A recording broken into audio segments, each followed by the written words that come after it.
Hello, aspirants. Welcome back to the UPSC podcast, Listen, Learn, and Revise series of Syllabus Coach. We are doing the Indian History podcast. We came to the eighth lesson of Ancient India, Mauryan Dynasty.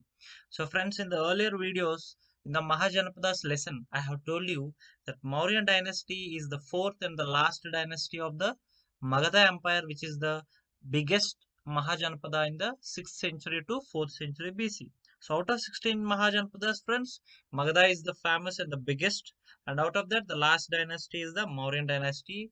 Emperor Ashoka belongs to Mauryan dynasty. So, friends, I have told you origin of Mauryas. So, the first king of Mauryan dynasty is Chandragupta Maurya. So, you know the famous Kautilya or Chanakya, who is known as the first or foremost philosopher of India, who is like not only a thinker of administration but also a thinker of philosophy, thinker of many aspects of social life, right? So what happened is before Mauryan dynasty, there were three dynasties I have told you earlier: Haryanka dynasty, Sisunaga dynasty, and Nanda's dynasty, right? So last king of the dynasty, Nanda dynasty, will be overthrown by the Chandragupta Maurya with the help of Kautilya. Okay, that's another story. I would not like to delve deep into it. So now let's see what are the literary sources to prove the existence of Mauryan history. So what are the sources through which we came to know about Mauryan history? For example, the best work is the Ardhashastra. So Ardhashastra in Sanskrit, okay, which is attributed to Kautilya, who is the prime minister of Chandragupta. After Chandragupta Maurya becomes the king, he will make Kautilya or Chanakya as his prime minister. So he writes Ardhashastra, which is the famous book on economy. Okay, economics. So that is the best source not only for economy but also for the proofs of administration, social life, and even military rule of Mauryan dynasty. It deals with the kingship, government, state, war, diplomacy, revenue, espionage, army, organization, even laws of marriage. So all these things in detail are mentioned in the volumes of Ardhashastra. So Ardhashastra is very big, that it has almost 15 books and 6,000 verses. So apart from Ardhashastra, the second one is Jataka stories of Buddha. So I told you during Vajrayana, Buddha's earlier stories or the fairy tales of Buddha have been proscribed. Okay, they are called as the Jataka stories. Even they also tell about the Mauryan dynasty, the Deepavamsa and Mahavamsa of Sri Lankan chronicles. Okay, the Buddhism in later stages they go to Sri Lanka. Even in the Sri Lankan chronicles also, the texts like Deepavamsa, Mahavamsa also tell about the Mauryan dynasty. So, and one more important thing of Rajatarangani. Okay, Rajatarangani of Kalahana. Okay, these also provide valuable information of Mauryans. And the last and important book I would like to tell you, friends, is Megasthenes Indica.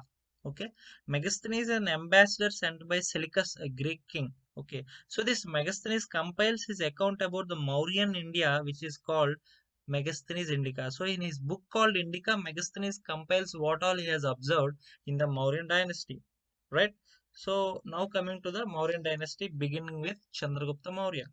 So Chandragupta Maurya has dethroned the last Nanda ruler called as Dhanananda, and he has made Pataliputra as the first capital of Mauryan dynasty. So I have told you Rajagriha is the first capital of Magadha, which was made by Haryankas. Here, by the time Mauryas has come into existence, the capital has been the Pataliputra. Kautilya, also known as Chanakya or Vishnugupta, is the prime minister of Chandragupta Maurya. Clear now? So what happens is Chandragupta moved towards northwest. Northwest India is like Pakistan and Afghanistan. Okay, he has moved to northwest to enlarge his territory and campaigned against Seleucus Nicator. Okay, the war has been happening for a lot of time, and then finally there will be a treaty between this Greek king called Seleucus Nicator and Mauryans. Okay, finally what will happen? They will come to a treaty, and then Seleucus will send his ambassador called Megasthenes. Okay, and then he will send his ambassador called Megasthenes to India. So this person, who is the ambassador, Greek ambassador called Megasthenes, writes a book called Indica. In that he will give a detailed explanation. That's why Megasthenes Indica, though Megasthenes is a Greek ambassador, his book Indica is a valuable reference for Indian historians to know about Mauryan dynasty. Okay, now what happened Now let me link this Chandragupta Maurya to that split in the Jainism.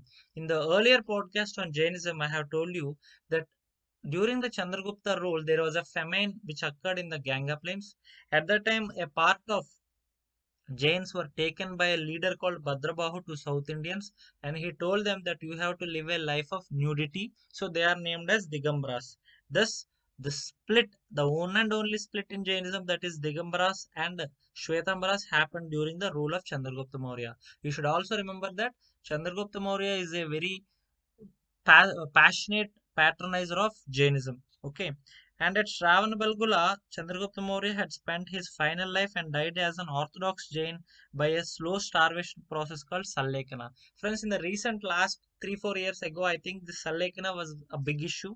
So Sallekana or Sullekana is a Jain's practice where old people in Jainism, they want to die.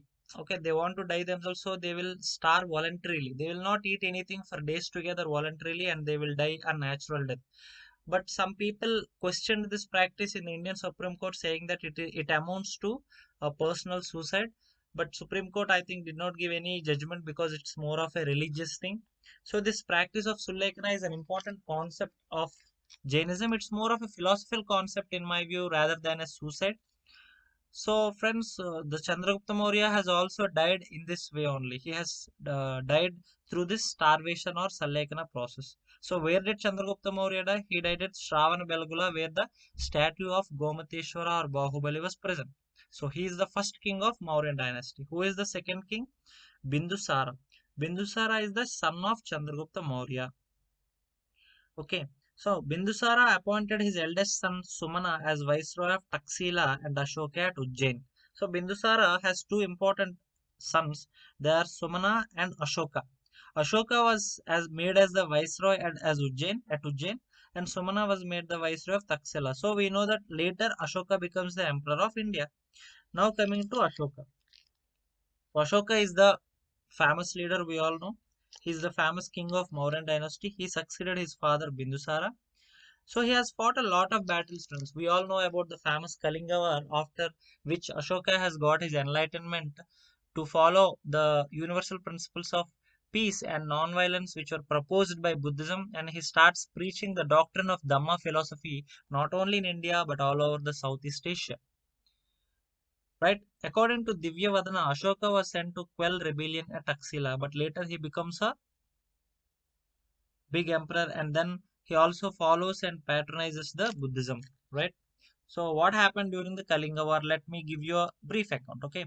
After accession to the throne, Ashoka fought only one major war called as Kalinga War.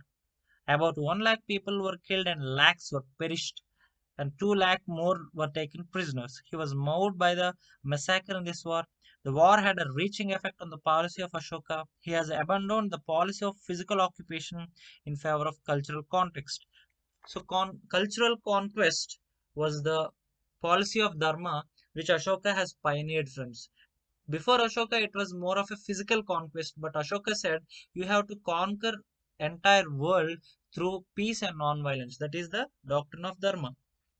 So this Ashoka's Dhamma is a very important concept, not only for knowledge sake but also for UPSC point of view, friends.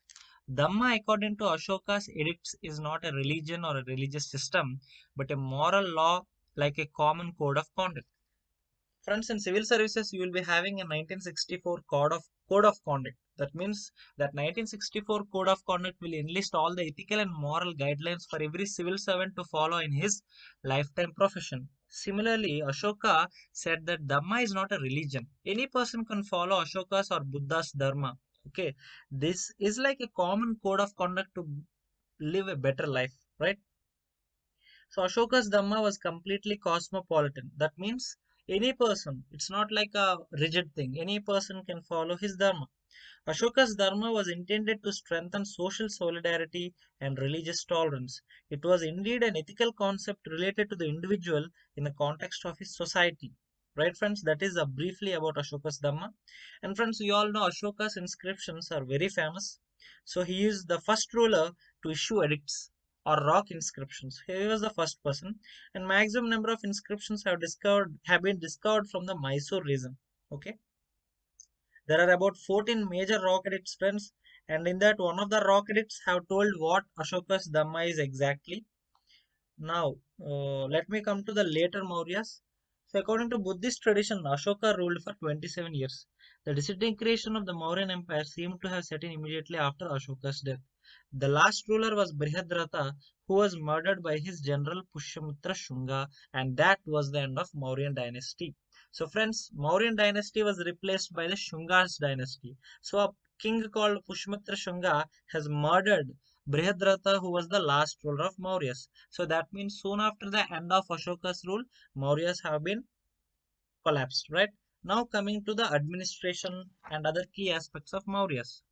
Friends, there was Mauryas, I would say, is the first dynasties to centralize or to strengthen the centralized system of governance. That means whatever jurisdiction you have, whatever the Mahajanapada is, all the villages administration will be centralized at a particular capital city like Pataliputra, Rajagriha, etc.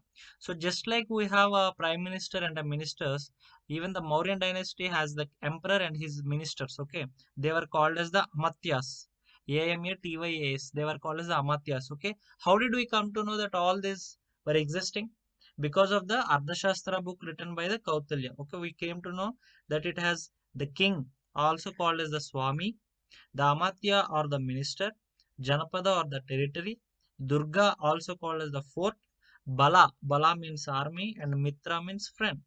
Right. So, friends, there were administrative units also, and some of the what to say important ministers I can say, like he's like the superintendent, jail superintendent, excise superintendent, okay, superintendent of ports, and many such ministers are present in the Mauryan dynasty. Now coming to revenue administration, friends, I told you in the Vedic age, in the later Vedic and the early Vedic, there was tax systems like Bali, right? But now coming to the Mauryan dynasty, tax system has become complex and many kinds of taxes came. Baga is a land revenue which is one-sixth of the produce. Okay, Baga. Another tax named Bali is also there. Bali is a kind of additional tax, and many such taxes are there in the Mauryan dynasty. There was also presence of judiciary, army, and even espionage network, friends. For example, as per Megasthenes Indica, Chandragupta Maurya had at his disposal an army of about 6 lakh. So there was a standing army of 6 lakh soldiers in Chandragupta Maurya. There were lots of thousands of elephants, horses, and cavalry. So all through these literary sources, we came to know not only army, but they have espionage network, that is the Gudachari system. At that time, they were called as the Goda Purushas. In the Mauryan dynasty, there were two types of spies, Samsthan and Sanchari. That means the internal spies and external spies. Just like we have Intelligence Bureau and RAW at present. Intelligence Bureau deals with the internal thing and RAW deals with the external intelligence, right?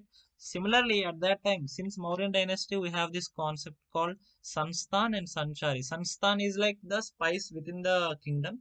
Sanchari are the spies who go outside the kingdom. And there was urban administration. The superintendent of the city was called as the Nagarika. Megasthenes mentioned about this Nagarika.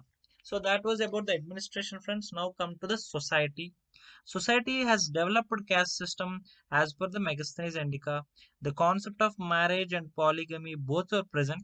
However, polygamy continued to royal classes. That means caste system has been prevalent since the later Vedic ages till the Mauryan dynasty. Polygamy, that means a single man can marry more wives. That is also present here, but that is only continued. That is only existing with the royal classes. Women enjoyed high status. There was no slavery, friends. So, according to Megasthenes, there were 7 castes in India.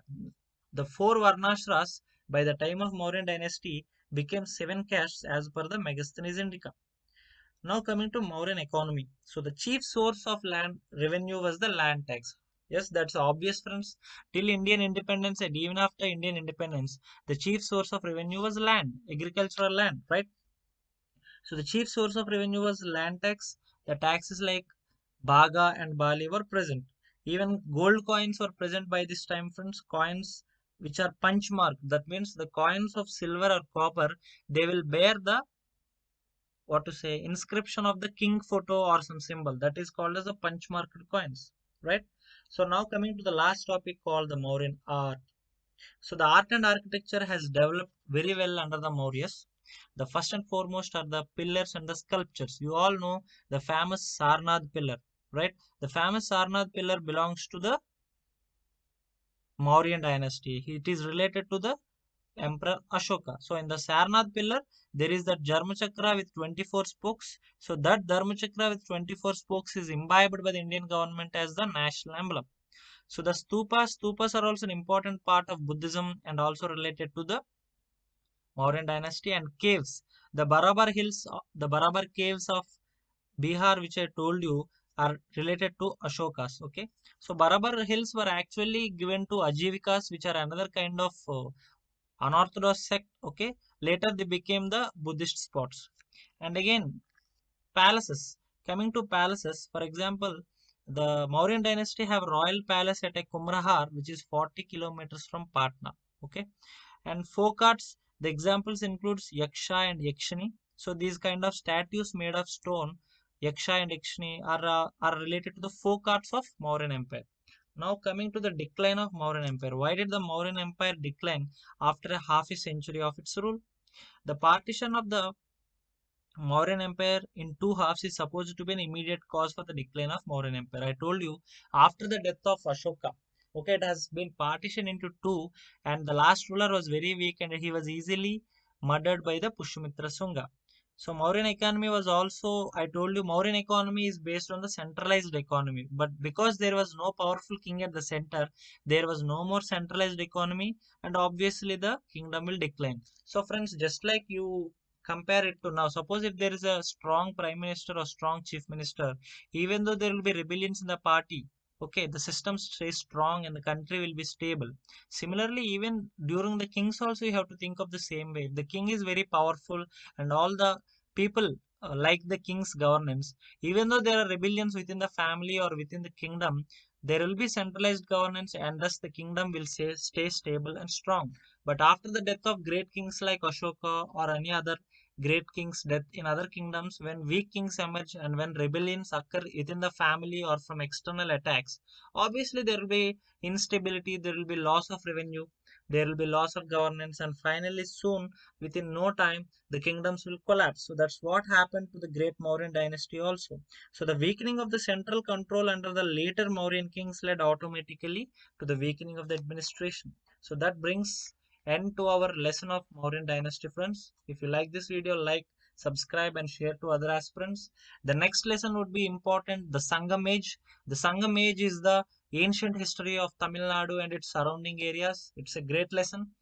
It's more I'll be more focusing on the literature of Sangam age, okay, rather than the kings and their names. I would focus on the literature. So you have to listen it carefully, revise the lessons, read NCERTs. All the best, aspirants.